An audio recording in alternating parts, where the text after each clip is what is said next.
There are so many reasons that many of us will wrestle with going to church on a Sunday to Sunday basis.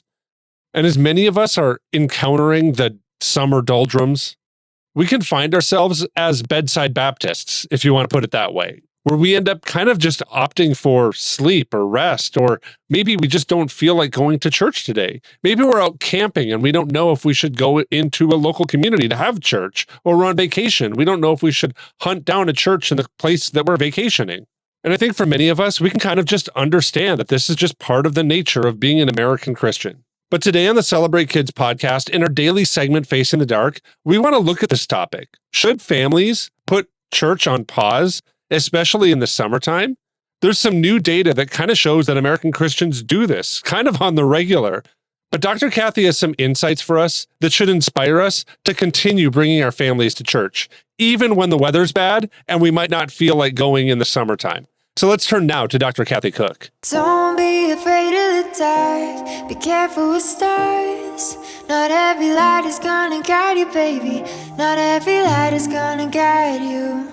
So Dr. Kathy, a recent LifeWay research study went into why churchgoers say that they skip worship services at least once per year. The reasons ranged from avoiding traveling when the weather is severe, enjoying an outdoor activity when the weather is good, getting some extra sleep, meeting friends or groups of friends. Some will even avoid traveling when it's raining. They kind of specified when it's just raining versus other weather events, or watching a team or a favorite sporting event. And I mean, these feel like large percentages. 77% said they would avoid traveling when weather's severe, which sometimes I can understand that, especially up here in Minnesota. But really, nobody's traveling over the prairie in a horse-drawn carriage to get to church anymore, right? They're pretty safe.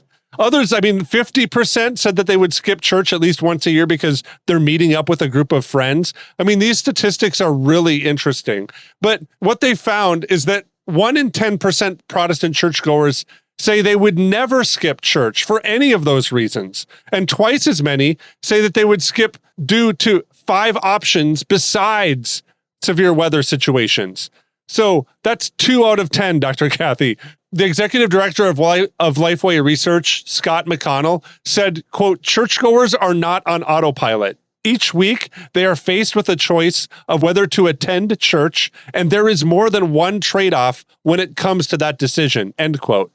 So, Dr. Kathy, I don't know about you, but I've run into this a lot this summer, where friends are kind of choosing what they call kind of bedside Baptist or the Holy Comforter instead of coming to church on Sunday.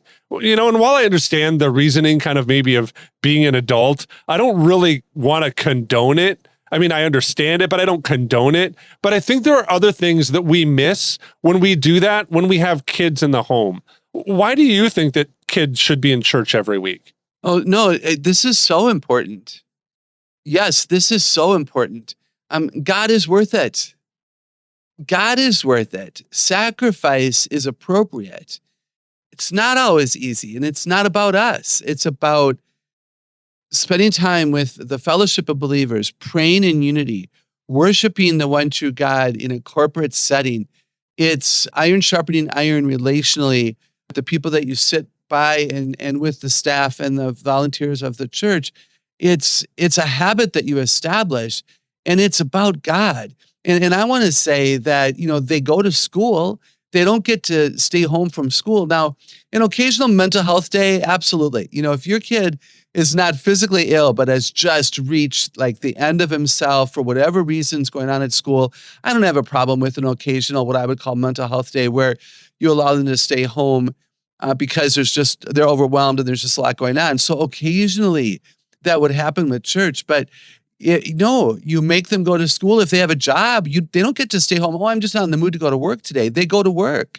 And church, it's about God. It's about Jesus. It's more important than anything else that we demonstrate while you are in our home, we are a church attending family. And it matters. And hopefully you're establishing habit and more that they will want to take into their adult years themselves. Yeah, I think that's really important. And I have a friend of mine actually who kind of visited with me a little bit on this topic, and he ended up sharing with me that he kind of, quote, decided to let his son or daughter decide if they should go to church or not.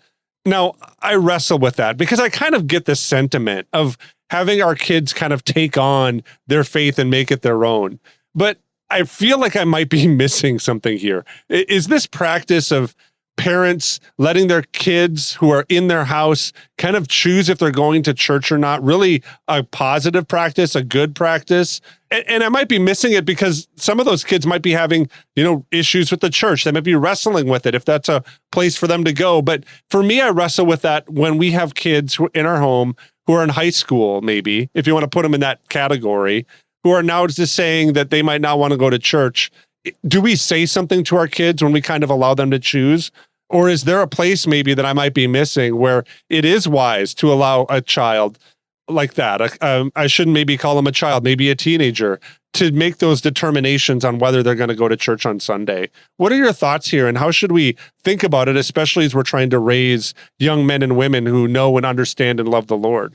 So important. It might be appropriate and somewhat frustrating for me to say it does depend on the situation.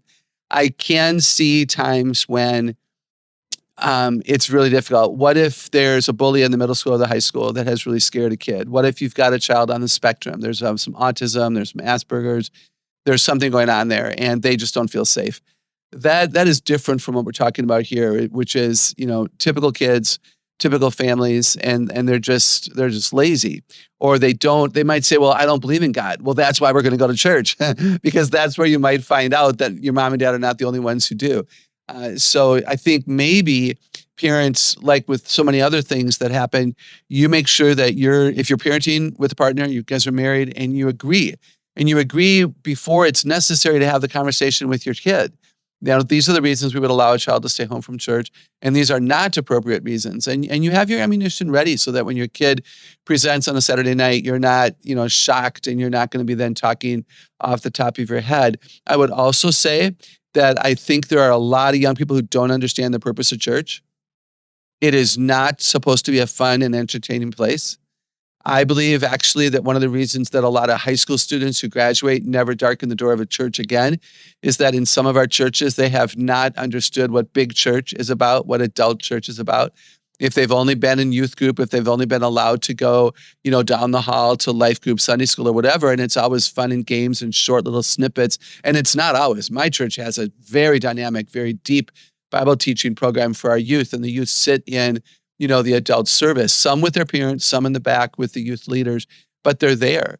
But the purpose of church is not to be entertained. It's not to talk about what you already know. It's a place where we grow in our relationship and understanding of God. And I would also say, Wayne, that if you really have a consistent problem with one or more of your kids, maybe changing churches is what you consider. And I don't say that lightly. I don't think it's easy for people to choose a church today. You have preteens, teens, elementary, and littles. So you want the nursery safe. You want the little program to be vibrant. You want the teen and preteen leaders to know your kids' names. You want, as an adult, a deep teaching, vibrant worship, pleasant people. Oh my goodness. We want so much from a church. So especially if more than one of your kids consistently complains, maybe you go and observe. Maybe you have a meeting with one of the leaders and you find out what's going on. And maybe, although it would not be easy for you, you put your children first and you find a church in town that has a dynamic program that would fit what your kid is looking for in church. So Dr. Kathy, I want to ask you this kind of as we close though, because maybe I'm asking this for those friends of mine who maybe feel kind of tired or maybe exhausted by this topic. Maybe they're challenged by the fact that they've kind of been pushing and pushing with their kids and they just kind of are at a point. Tell us a little bit of what the value is for kids who are in church. What does church offer kids that we need to understand and maybe elevate in our minds and our thinking of why we go there every Sunday? Depending upon the type of church you attend, there are the sacraments. There's communion. There's baptism. Those things typically happen in church. Now you can have a house church and they can happen, but it's typically a church. Corporate worship, of course, you can worship as a family, you can worship individually, and it's not just singing. But there are things that tend to happen in that body of believers. And there is the submission. and the accountability and the teachability that is supposed to be present there. As we've talked about in other episodes, is there somebody there who I'm accountable to so that I realize I'm growing? What have you remembered to read the scripture this week? And if you haven't prioritized time alone with God, why not? Is there some way that I could help you? So I think it's a place where we can grow. I think children benefit from understanding that their parents are not the only ones who believe what they believe. In fact, one of the reasons a lot of teenagers will begin to look for other adults, don't be afraid if that happens. They're not necessarily doing that because they're rejecting mom and dad. They want to know, do my friends' parents believe what my parents believe? And so you go to church and you find out, wait a second, Benjamin goes to this church? I didn't even know that. And you go up to this kid from school that you've just met and he goes, yeah, we're looking for a new church. And, my parents heard about, the pastor's teaching and so far I like it. And so there can be, I think, so many reasons. Mostly it ought to be about, growing in our faith and hearing the word taught in a dynamic way that takes us to places we maybe couldn't go on our own. But I think there's so many reasons. I'm not sure if you're like me, but as Dr. Kathy was talking here, it reminded me of what the writer from Hebrews penned when he said, let us draw near to God with a sincere heart and with the full assurance that faith brings, having our hearts sprinkled to cleanse us from guilty consciences and having our bodies washed with pure water. Let us hold unswervingly to that hope that we profess, for he who promised is faithful. And let us consider how we may spur one another on toward love and good deeds, not giving up meeting together, as some are in the habit of doing, but encouraging one another, and all the more as you see the day approaching. I think there's a number of reasons why we should bring our families to church, especially when the weather's bad and when we might be kind of in the middle of the summer doldrums. There's something that it gives to kids and that our kids give to our churches when they come and sing the worship songs, when they sit and look through their Bible as the pastor is speaking, when they go and grab a cup of coffee with the other people who are there to worship. I think the writer of Hebrews is right. We cannot give up meeting, but instead we need to encourage and spur each other on toward love and good deeds. And doing that is probably one of the main ways that we can face the darkness and cut through uncertainty and confusion that is in our world. And so on behalf of Dr. Kathy Cook and the rest of us here at the Celebrate Kids team, I want to thank you for listening to our daily segment, Facing the Dark, that is a ministry of the Celebrate Kids podcast and Ignite the Family. And I want to encourage you, if you have any topics that you'd like us to talk about, anything that you're wondering or maybe fearful of, please email me. My name is Wayne. You just email Wayne, W-A-Y-N-E, at ignitethefamily.com. Again, that's Wayne at ignitethefamily.com. Thanks for listening to the Celebrate Kids podcast. I'm looking forward to seeing you here again tomorrow.